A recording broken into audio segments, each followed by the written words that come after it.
প্রিয় শিক্ষার্থী, আজকে আমরা আবার চলে এসেছি ফাইনের তরফ থেকে। আমি নরেন্দ্র স্যার। আজকে একটা ইউনিক বিষয় নিয়ে আলোচনা করব, যেটা হচ্ছে সামনে তোমাদের বিহার স্টেটের যে পরীক্ষা আছে তার হিস্ট্রি সাবজেক্ট, যেটা 11-12-এর যে সিলেবাস, তার একটু বিস্তারিত আলোচনা করব যাতে তোমাদের বিষয়বস্তু বুঝতে সুবিধা হয়। তো আমরা একটু সিলেবাসটা লক্ষ্য করলে দেখতে পাবো যেখানে কি বিষয়বস্তু আছে। যেমন হচ্ছে হরপ্পা সভ্যতা। ঠিক আছে, প্রথমে আছে হরপ্পা সভ্যতা। হরপ্পা সভ্যতা, এই হরপ্পা সভ্যতা থেকে আমাদের কি পড়তে বলছে? Geographical extension and important site, মানে হচ্ছে এর যে ভৌগোলিক অবস্থান, ভৌগোলিক অবস্থান একটা পড়তে হবে, ভৌগোলিক অবস্থান, আর একটা পড়তে হবে বিস্তার। আর কি এখানে থেকে পড়তে হবে যে town planning and structure, society, economy and religion. তার মানে হচ্ছে নগর পরিকল্পনা, নগর পরিকল্পনা পড়বো আমরা, আর ইকোনমি, অর্থনীতি, সমাজ, তারপরে আমরা পড়বো ধর্ম, আর হচ্ছে পতনের কারণ। তাহলে এই হরপ্পা সভ্যতা হচ্ছে ফার্স্ট টপিক, এখান থেকে আমরা এটা পড়ছি। ঠিক আছে, তারপরে বলছে যে দ্য মৌরিয়ান এজ, মৌর্য সাম্রাজ্য 2 নম্বরে আছে। মৌর্য সাম্রাজ্য, এখান থেকে আমরা কি পড়বো? সেখানে বলছে চন্দ্রগুপ্ত মৌর্য, তার যে অ্যাচিভমেন্টস সেটা পড়বো। অশোক, তার ফরেন পলিসি মানে বিদেশ নীতি, আর হচ্ছে Maurya society, economy, art, administration, decline, এইগুলো আমাদের মেনলি পড়তে হবে। ঠিক আছে, তাহলে এখানে আমাদের দেখো প্রাধান্য কি দিয়েছে, যে চন্দ্রগুপ্ত, চন্দ্রগুপ্ত মৌর্য, তার প্রশাসন, অশোক, তার ধর্ম মানে ধম্ম, তার বিদেশ নীতি, তার বিদেশ নীতি এটা পড়তে হবে। প্রশাসন, বিদেশ নীতি, সমাজ, সমাজ পড়তে হবে, অর্থনীতি, এইগুলো কিন্তু আমাদের পড়তে হবে। তাহলে দুটো টপিক আমরা প্রাচীন যুগ থেকে পেলাম, একটা হচ্ছে হরপ্পা সভ্যতা পড়তে হবে, তারপরে আমাদের সোজা বলছে যে মৌর্য সাম্রাজ্য আমাদের পড়তে হবে। মৌর্য যে ভারতের ইতিহাসে বলা যায় প্রথম সাম্রাজ্য, তার সূচনা হচ্ছে চন্দ্রগুপ্ত মৌর্য, তার প্রতিষ্ঠাতা। তো এইখানে আমরা দেখবো যে চন্দ্রগুপ্ত মৌর্য, তার প্রশাসন, অশোকের ধর্ম, বিদেশ নীতি, সমাজ, অর্থনীতি, এবং হচ্ছে স্থাপত্য, মানে আর্ট অ্যান্ড কালচার, মানে স্থাপত্য চলে যাবে। এইগুলো আমাদের টোটাল পড়তে হচ্ছে হরপ্পা সভ্যতা, মৌর্য, এটা আমরা বললাম। তারপরে বলছে রেনেসাঁ। রেনেসাঁ মানে হচ্ছে নবজাগরণ, নবজাগরণ। এখান থেকে আমরা কি পড়বো? নবজাগরণ, তার কারণ, একটা হচ্ছে কারণ পড়বো, তার যে কারণের পরে বলছে যে তার প্রকৃতি, কারণ, প্রকৃতি, তার স্টেজ, এবং হচ্ছে ইম্প্যাক্ট, প্রভাব, এইগুলো আমরা নবজাগরণ থেকে পড়ছি। রেনেসাঁ মানে হচ্ছে ইউরোপ, এইটা আমরা পড়ছি। ঠিক আছে, এবার আমরা দেখবো 4 নম্বরে কি আছে, ইন্ডাস্ট্রিয়াল রেভলিউশন। 4 নম্বরে আছে শিল্প বিপ্লব, শিল্প বিপ্লব। শিল্প বিপ্লবে আমরা কি পড়বো জানো? ইন্ডাস্ট্রিয়াল রেভলিউশন, তার কারণ, কারণ, প্রভাব, ইউরোপে যে শিল্প বিপ্লব হয়েছে সেটা সম্পর্কে বলছে। আচ্ছা, হর্ষবর্ধন, ঠিক আছে, বেছে বেছে দিয়েছে, তো সবটা তোমাদের পড়তে হবে না। হর্ষবর্ধন 5 নম্বর টপিকে আছে, তার হচ্ছে সোর্স, তারপরে হচ্ছে এক্সটেন্ট অফ এম্পায়ার অ্যাডমিনিস্ট্রেশন। তাহলে হচ্ছে প্রশাসন, প্রশাসন থাকবে, তার বিস্তার, সাম্রাজ্য, এগুলো পড়তে হবে হর্ষবর্ধন। 6 নম্বরে কি বলেছে? চোল। চোলদের আমরা যেটা প্রধানত জানি যে সমুদ্র অভিযান, মেরিটাইম অ্যাক্টিভিটি, সমুদ্র অভিযান, সমুদ্র অভিযান থাকছে। আর কি থাকবে? লোকাল সেলফ গভর্নমেন্ট আর মেরিটাইম অ্যাক্টিভিটি, এটা লিখলাম সমুদ্র অভিযান। তাহলে হচ্ছে স্বায়ত্ত শাসন, স্বায়ত্ত শাসন, তোমরা যারা ইতিহাসের ছেলে তারা জানো, ছেলে মেয়েরা, হ্যাঁ, স্বায়ত্ত শাসন, স্বায়ত্ত শাসন, চোলদের যে স্বায়ত্ত শাসন, লোকাল সেলফ গভর্নমেন্ট। আর কি এখানে রাজরাজ, একটা হচ্ছে রাজরাজ আর একটা হচ্ছে রাজেন্দ্র চোল, তাদের ব্যাপার আমরা পড়বো এখানে। পুরো একদম উল্লেখ করে দিয়েছে, বেশি পড়ার দরকার নেই, এটা পড়লেই হবে। তারপরে 7 নম্বর টপিকে বলছে যে ফরাসি বিপ্লব। ফরাসি বিপ্লব আমরা সবাই জানি, ফরাসি বিপ্লবে কি পড়তে হয় সেটা আমাদের যে এসএসসি পরীক্ষা আছে সেখানেও রয়েছে ফরাসি বিপ্লব। তার প্রকৃতি, বিপ্লব কিভাবে হয়েছে, সেটা বুর্জোয়া বিপ্লব কিনা অভিজাত বিপ্লব। তারপরে সেখানে যে শাকুলের শ্রেণী তারা আলটিমেট বিপ্লবটা সম্পন্ন করেছে, সেই বিষয়গুলো। তার কজ মানে হচ্ছে কারণ, আমরা যদি দেখি যে কজ, নেচার অ্যান্ড সিগনিফিক্যান্স মানে তাৎপর্য, অ্যাচিভমেন্ট অফ ন্যাশনাল অ্যাসেম্বলি মানে সংবিধান সভা যেটাকে বলা হচ্ছে। তারপরে হচ্ছে টেরর, টেরর মানে হচ্ছে সন্ত্রাস, সন্ত্রাসের যে রাজত্বকাল সেইটা আমাদের এখানে বলছে। তাহলে ফরাসি বিপ্লবে আমরা কি কি পড়ব? কারণ, কারণ, প্রকৃতি, তাৎপর্য, তাৎপর্য যেমন আমরা কি জানি, তাৎপর্য যেটা সিগনিফিক্যান্ট, ফরাসি বিপ্লব থেকে যে জিনিসটা আমাদের এসেছে সাম্য, মৈত্র, স্বাধীনতা, এই বিষয়টা ফরাসি বিপ্লব সমস্ত বিপ্লবকে পথ দেখিয়েছে। তো ফরাসি বিপ্লব থেকে আমরা জানি ইউরোপের যে আধুনিক যুগ অ্যাকচুয়াল তার সূচনা হয়েছিল, যেটা আমরা ভারতের ইতিহাসের ক্ষেত্রে পলাশী যুদ্ধের কথা বলে থাকি, কিন্তু অ্যাকচুয়াল সূচনা হয়নি, কিন্তু অনেকেই বলেছে পলাশী যুদ্ধ থেকে। তাহলে এই যে ব্যাপারটা হচ্ছে সেটা হয়ে গেল। সেকেন্ড ওয়ার্ল্ড ওয়ার মানে হচ্ছে বিশ্বযুদ্ধ। আচ্ছা, এখানে সন্ত্রাস, সন্ত্রাসের রাজত্ব, সংবিধান সভা। আচ্ছা, 8 নম্বরে বলেছে দ্বিতীয় বিশ্বযুদ্ধ, দ্বিতীয় বিশ্বযুদ্ধ। দ্বিতীয় বিশ্বযুদ্ধের এখানে কি বলছে আমাদের? তার কজেস অ্যান্ড ইম্প্যাক্ট, তার কারণ এবং ইম্প্যাক্ট মানে ফলাফল, কারণ ফলাফল। 8টা আমাদের আলোচনা হয়ে গেল। আমাদের টোটাল দেখবে যে 15টা সাবজেক্টের টপিক রয়েছে। এরপরে আমরা 9 নম্বরে যাব, বলছে এস্টাবলিশমেন্ট অফ দিল্লি সুলতানাত বা সুলতানি with special reference Iltutmish and বলবান। দেখো তোমাদের কিন্তু সব পড়তে হবে না, যেটা আমাদের বুঝতে হবে যে আমাদের 9 নম্বর টপিকে যেটা বলেছে যে শুধুমাত্র সুলতানি পড়ব, তাহলে স্পেশাল রেফারেন্স হচ্ছে ইলতুৎমিশ, ইলতুৎমিশ, ইলতুৎমিশ, ঠিক আছে, আর হচ্ছে বলবন, এদের সম্পর্কে স্পেশাল রেফারেন্স দিয়ে পড়লেই হবে। 9 নম্বর টপিক হয়ে যাবে। 10 নম্বর বলছে আকবর, সম্রাট আকবর। ভারতের ইতিহাসে সম্রাট আকবরের গুরুত্ব অনেক বেশি। কি বলেছে? তার restoration and expansion of Mughal empire, আর তারপর বলছে রিলেশন উইথ দ্য রাজপুতস, তারপরে হচ্ছে religious policy, religious policy, Akbar as a national monarch মানে হচ্ছে তার যে ন্যাশনাল মোনার্ক মানে জাতীয় রাজতন্ত্র যে প্রতিষ্ঠা করেছিল, তিনি সারা ভারতের যে সম্রাট হয়ে উঠতে পেরেছিলেন, তার যে ধর্মীয় যে নীতি ছিল সেইগুলো নিয়ে বলতে বলছে। তাহলে আমরা এখানে যদি দেখি, তাহলে একটু আমি মুছে দিচ্ছি, তোমাদের যদি লেখা হয়ে থাকে তাহলে মুছে দিই, আমি এই জায়গা থেকে আমি মুছে দিলাম। তাহলে আমরা কত পর্যন্ত এসেছি? 9 নম্বর পর্যন্ত আমরা লিখে নিয়েছি তার বাংলা পোর্শনটা।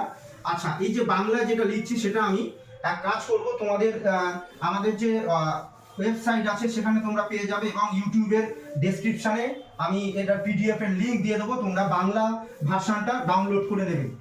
তোমরা বিহার স্টেটের যে যেটা সিলেবাস সেটা কিন্তু ইংলিশে, সেটা তোমরা আমাদের চ্যানেল থেকে নিচে ডেসক্রিপশন থেকে সেখানে কিন্তু বাংলা পিডিএফ লিংকটা ডাউনলোড করে নিতে পারবে। আচ্ছা, এবার 9 নম্বর যেটা আমরা বলে শেষ করেছিলাম, 10 নম্বরটা দেখি। 10 নম্বর কি বলছে? আকবর, আকবর মানে মহামতি আকবর, তার কি কি জানতে চেয়েছে? তার যে ধর্ম মানে দ্বীন ইলাহি ধর্ম, তার হচ্ছে যে সিংহাসন আরোহণ, সিংহাসন আরোহণ, তার সিংহাসন আরোহণ, সাম্রাজ্য বিস্তার, সাম্রাজ্য বিস্তার, তারপরে কি বলেছে? তার ধর্মীয় যেটা বললাম, আর হচ্ছে জাতীয়, জাতীয় রাজতন্ত্র তিনি যে প্রতিষ্ঠা করেছেন, তিনি যে আকবরকে জওহরলাল নেহরু বলেছেন যে তিনি হচ্ছেন কি, তিনি হচ্ছেন ভারতের জাতীয়তাবাদের মানে সব থেকে পুরনো ব্যক্তি যিনি জাতীয়তাবাদকে তুলে ধরেছিলেন, তো আকবর। আচ্ছা, 11 নম্বরে আমরা কি দেখবো? 11 number battle of Plassey and Buxar. 11 নম্বরে পলাশি আর বক্সার যুদ্ধ। পলাশি বক্সারের যুদ্ধে কি কি আমাদের করতে হবে? সার্কামস্টান্সেস, কজেস অ্যান্ড সিগনিফিকেন্স, মানে পরিস্থিতি মানে তৎকালীন যে পরিস্থিতি সেটা আমাদের জানতে হবে। কিভাবে পলাশি বক্সার হলো, পরিস্থিতি, কারণ, আর তার সঙ্গে আমরা বলবো ফলাফল, এটা জানবো। তাহলে 11 নম্বর বিষয় এটা পলাশি বক্সারের মধ্যে কি কি আসবে বুঝতেই পারছো। পলাশি বক্সারের যুদ্ধের পরে দিওয়ানি লাভ হয়েছে, সেগুলো কম বেশি আমাদের জানতে হবে। আপ টু দুর্ভিক্ষ পর্যন্ত, 76-এর মন্বন্তর সেখানে পর্যন্ত। 12 রেভোল্ট অফ 1857, মানে হচ্ছে সিপাহী বিদ্রোহ। এটা বুঝতে পারছো, তার কারণ পড়তে হবে, কারণ, ফলাফল, আর হচ্ছে ইম্প্যাক্ট মানে তাৎপর্য, তার সিগনিফিকেন্স, কারণ, তাৎপর্য, ফলাফল। আচ্ছা, ইউনিট 13-তে বলছে origin of the national Congress and yearly nationalist movement, moderator and extremist revolution. 13 নম্বরে কি বলছে? জাতীয় কংগ্রেস মানে হচ্ছে ন্যাশনাল কংগ্রেস, জাতীয় কংগ্রেস, তার সম্পর্কে বলছে জাতীয় কংগ্রেস ও তার পূর্ববর্তী সভা সমিতি। তোমরা সবাই কম বেশি জানো এই সভা সমিতির ব্যাপারে। পূর্ববর্তী সভা সমিতি, আর বলছে যে জাতীয়তাবাদী আন্দোলন, মানে অনেক বড় জায়গা কিন্তু হয়ে গেল। জাতীয়তাবাদী আন্দোলন বলতে সবটাই করতে হবে। জাতীয়তাবাদী আন্দোলন বলতে বঙ্গভঙ্গ থেকে শুরু করে তোমার অসহযোগ আইন অমান্য এইসবও করতে হবে, আন্দোলন, ঠিক আছে। আর কি এখানে বলতে চাইছে যে মডারেট মানে নরমপন্থী, চরমপন্থী এবং এক্সট্রিমিস্ট মানে চরমপন্থী যে গোষ্ঠী, তাদের যে বিষয় সেটা এখন বলতে হবে 13 নম্বরে, এটা আমাদের জানতে হবে। 14 দেখো, এখানে জাতীয়তাবাদী আন্দোলনের কথা বলেছে, সেটা সবই আসছে। আবার 14তে এখানে স্পেসিফিক্যালি বলেছে যে non cooperation movement causes effect the Swadeshist and civil disobedient movement causes and effect and communalism, মানে সাম্প্রদায়িক যে রাজনীতি সেটার কথা। তাহলে এখানে আমরা 14তে কি পাবো? যে বলছে স্পেসিফিক বলে দিয়েছে নন কোঅপারেশন মানে হচ্ছে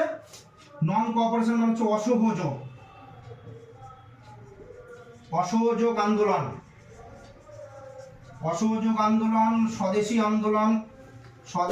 আন্দোলন, আর কি বলছে? স্বদেশী আন্দোলন করতে হবে। আর সিভিল ডিসওবিডিয়েন্ট মানে আইন অমান্য, কিন্তু আমরা গান্ধীকে বাদ দিলে তাহলে চলবে না, মোটামুটি গান্ধীও পড়তে হবে। সিভিল ডিসওবিডিয়েন্ট এবং হচ্ছে কমিউনালিজম মানে সাম্প্রদায়িকতা, মানে তোমরা কি বুঝতে পারছো সাম্প্রদায়িকতা মানে কি বলতে চাইছে? সাম্প্রদায়িকতা মানে মুসলিম লীগ করতে হবে, এবং হিন্দু মুসলিম যে কনফ্লিক্ট জাতীয়তাবাদী আন্দোলনে সেটা তোমাদের করতে হবে। সাম্প্রদায়িকতা হয়ে গেল। আচ্ছা, 15 নম্বরে কি বলেছে? 15 নম্বর যে ইউনিট আছে সেখানে বলছে independence and partition, cabinet mission proposal and Indian independent act, এবং বলছে national movement and the princely state, মানে এটা পার্টিশন মানে হচ্ছে ভারত ভাগ আমাদের পড়তে হবে। এটা পড়ার সঙ্গে সঙ্গে বলছে যে তার ক্যাবিনেট মিশন পড়তে হবে। ক্যাবিনেট মিশন মানে তোমরা জানো ক্যাবিনেট মন্ত্রী মিশন পড়তে হবে। মন্ত্রী মিশনের সঙ্গে সঙ্গে ধরো এর সঙ্গে যেটা পড়ে, যেমন কিস প্রস্তাব পড়বে, সিমলা কনফারেন্স পড়বে, তারপরে ওয়াভেল পরিকল্পনা পড়বে, এগুলো কিন্তু এর সঙ্গে যাবে। এবং তার সঙ্গে সঙ্গে মাউন্ট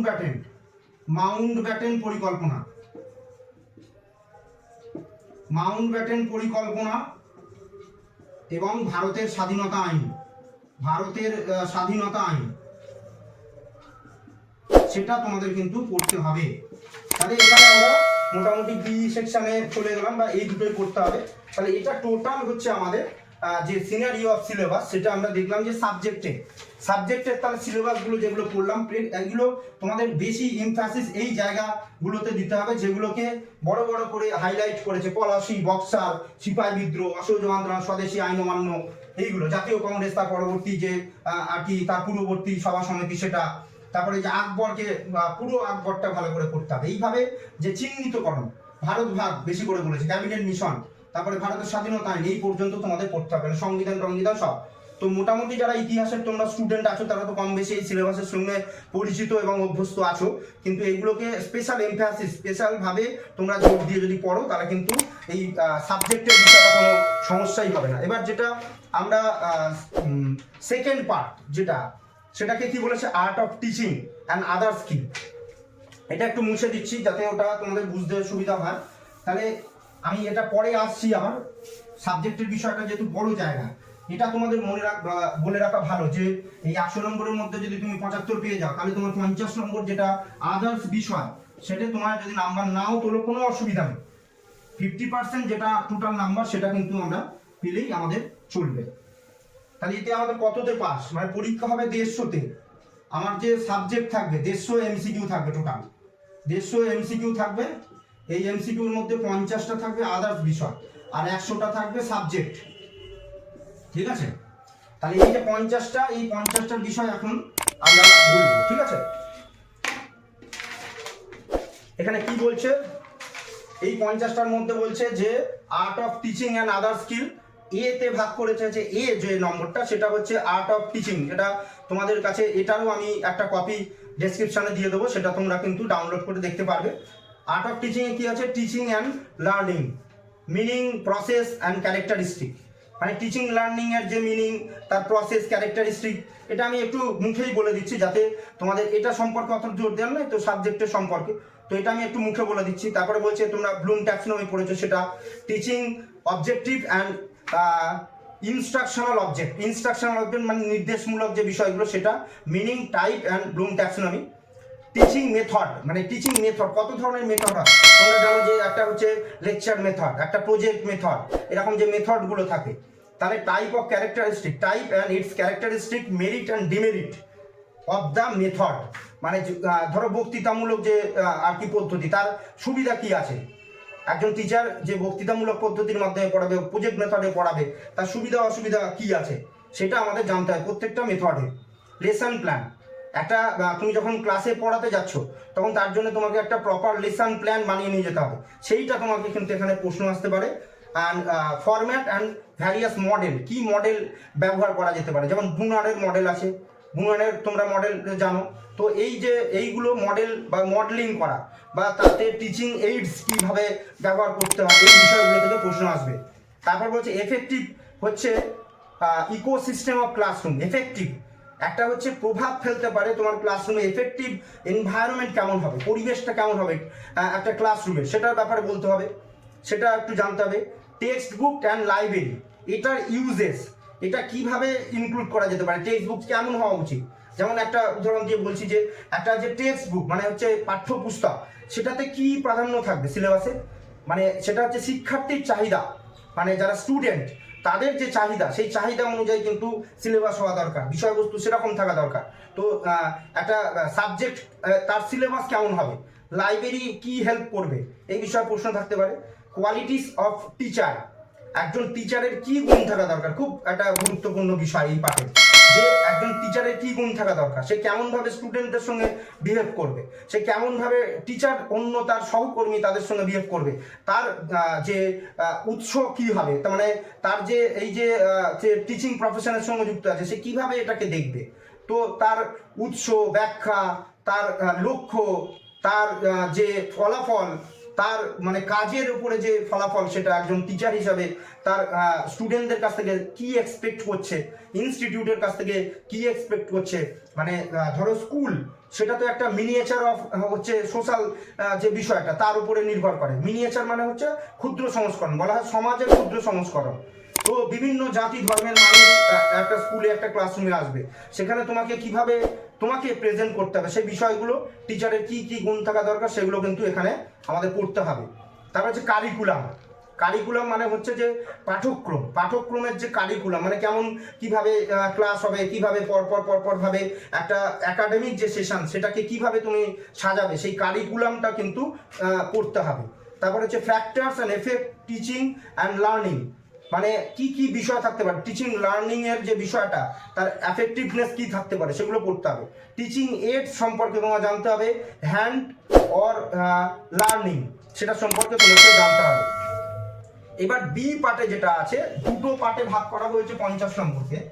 ধরো 50 নম্বর আছে, তো 50 মার্কস, এইটাকে দুটো ভাগে ভাগ করেছে। একটা হচ্ছে 30 মার্কস একটাতে থাকবে, যেটা এক্ষুনি বললাম, সেটা কি আর্ট অফ টিচিং তাকে বলছে। আর বি হচ্ছে 20 নম্বর থাকবে আদার স্কিলের উপরে। এই 20 নম্বরের মধ্যে কি থাকবে, 4টে বিষয় থাকবে। 4টে বিষয়, 4 × 5 20, এটা হবে। তো সেই বিষয় কি, জেনারেল নলেজ, মানে জিকে তোমাকে জানতে হবে, এনভায়রনমেন্টাল সায়েন্স এটা সম্পর্কে জানতে হবে, ম্যাথামেটিক্যাল অ্যাপটিটিউড তোমাকে জানতে হবে, লজিক্যাল রিজনিং তোমাকে জানতে হবে। তাহলে এই যে 4টে কথা বললাম, এই 4টে জিনিসের উপরে, টপিকের উপরে 5টা করে প্রশ্ন থাকবে। 20 নম্বরের প্রশ্ন এখান থেকে। টিচিং এর উপর থেকে থাকবে 30 নম্বর। এটা হচ্ছে টোটাল 50 নম্বর। তাহলে এই যে তাহলে 100 সাবজেক্ট আর 50 নম্বর যে আদার্স, এই আদার্সের মধ্যে টোটাল আদার্স নিয়ে হচ্ছে 150 নম্বর।